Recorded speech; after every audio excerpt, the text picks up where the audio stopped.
everybody, welcome to today's Autoversity. I'm Dwayne Marino, and if you like these videos and you find them helpful, hopefully you do, please share them and please like them. Today's topic is on something called mindfulness.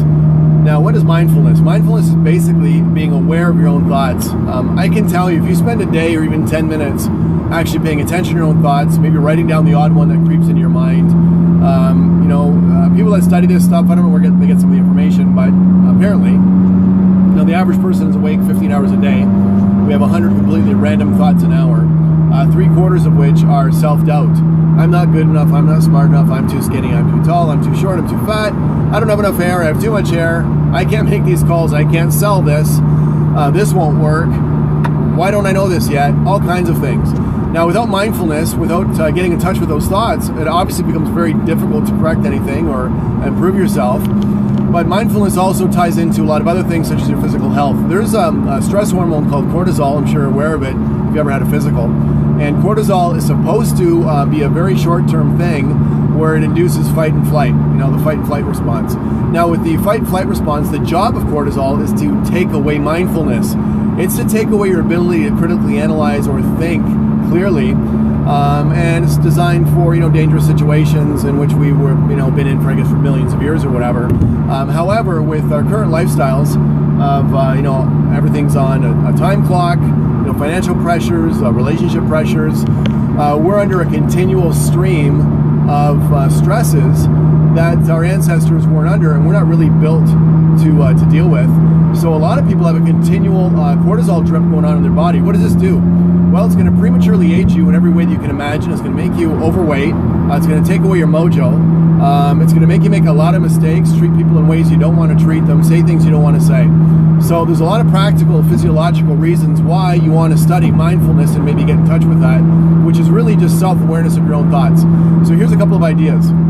Just focusing on an object with your eyes open or closed will give you a little bit of sensation and control and understanding and recognition mostly of when thoughts are creeping into your mind that either aren't yours perhaps, there's a theory on that, or are just random thoughts that really are coming from some part of your mind or your brain or who knows where, but just staring at an object, not daydreaming, but trying to focus on it, paying attention to thoughts that come out of your mind can increase your mindfulness in a lot of situations.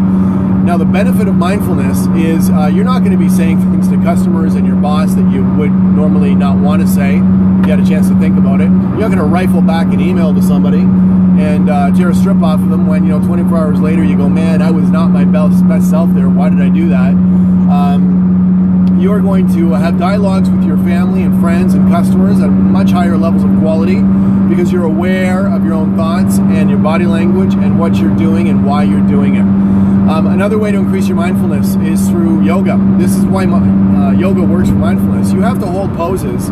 I've been doing yoga now for 10 years, various types, and this has been one of the biggest benefits. It's got me in touch a lot with my own thinking. When you're holding a pose, an awkward pose of whatever that is, or trying to get deeper into it or do it properly, because it's so still, not moving, practically motionless, and because you easily could topple over or lose that pose if your mind drifts, you get in touch, you train yourself to get in touch with how to control your mind on a point, on an object, and stop these thoughts from creeping in. So yoga is one thing that can work. And the third technique I'm going to give you, besides focusing on an object or focusing on yourself in very slow movements, even slow movements like walking. You can walk extremely slowly, focusing on every little movement of your pants on your legs and on your shirt and the swing of your arms and the strike of your feet, what's striking first, what's leaving the ground last. That's another meditative type walking technique to increase mindfulness. But the other one here is called stop, spot, and squash, or spot, stop, and squash. Now what this is you want to really pay attention to your thoughts and how you associate things. Maybe you see a car, you see an individual, you see a certain race, you see a type of customer, and you have an instant reaction in your body. This is interesting to note because you will probably act out some of these thoughts in conversations with people. But first thing to get control, start spotting all of the negative thoughts and negative associations you have. Spend 5 minutes or a week just doing that. The next thing is, in areas of your life where you want to get control of these things, where you feel maybe it's not helpful, it's not empowering you or other people, You want to place a cancellation sign, a stop sign, right in the middle of your mind visually as soon as you catch this association having a reaction inside you. That's called the stop method. So first thing is to spot anything that fires off a negative feeling or connotation or association. Then the next thing is to place a stop sign in front of you. What is squash? Squash is you now introducing a new behavior, a new thought process, or a new action to overwrite your old one. So let's say you're in sales. A lot of salespeople have a fear or discomfort with the phones. I love the phones. I associate money with phones. So it makes it very easy for me to take and make phone calls. But you know, if you got the wrong association, that's not going to help you. So the first thing is you need to spot exactly where and when your fear of the phones is starting. What you want to do at that point is introduce a stop sign in your mind. Okay, whoa, stop. This is a stupid association. And put the stop sign up, which disrupts the pattern of the previous association of whatever was making you nervous or scared. Then the squash is, as soon as you realize that you have a fear of the phones or discomfort, you make calls. You make calls, you jump back on the horse, and what's going to happen is, through repetition, you are going to overwrite your old associations, and maybe one day not only get comfortable with the phones, but increase your skill set so much, because if you're mindful when you're on the phone or when you're selling, you're going to be better at it, because you're going to have more access to those skills you've been training, because cortisol stops your access to skills. So spot, stop, squash.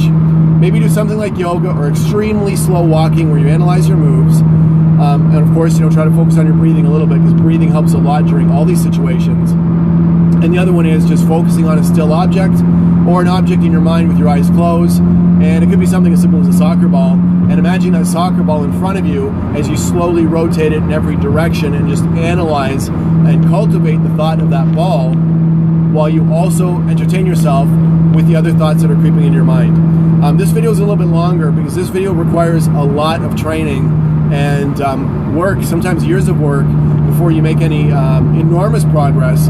But you can have good progress in a few minutes or a few hours just by realizing how important it is to be aware of yourself. So I wish you right mindfulness on this beautiful weekend. I'm going out to video one of our online training videos and a few webcasts and things that way. I'm Dwayne Marino. Like and share this. Take care. We'll see you soon.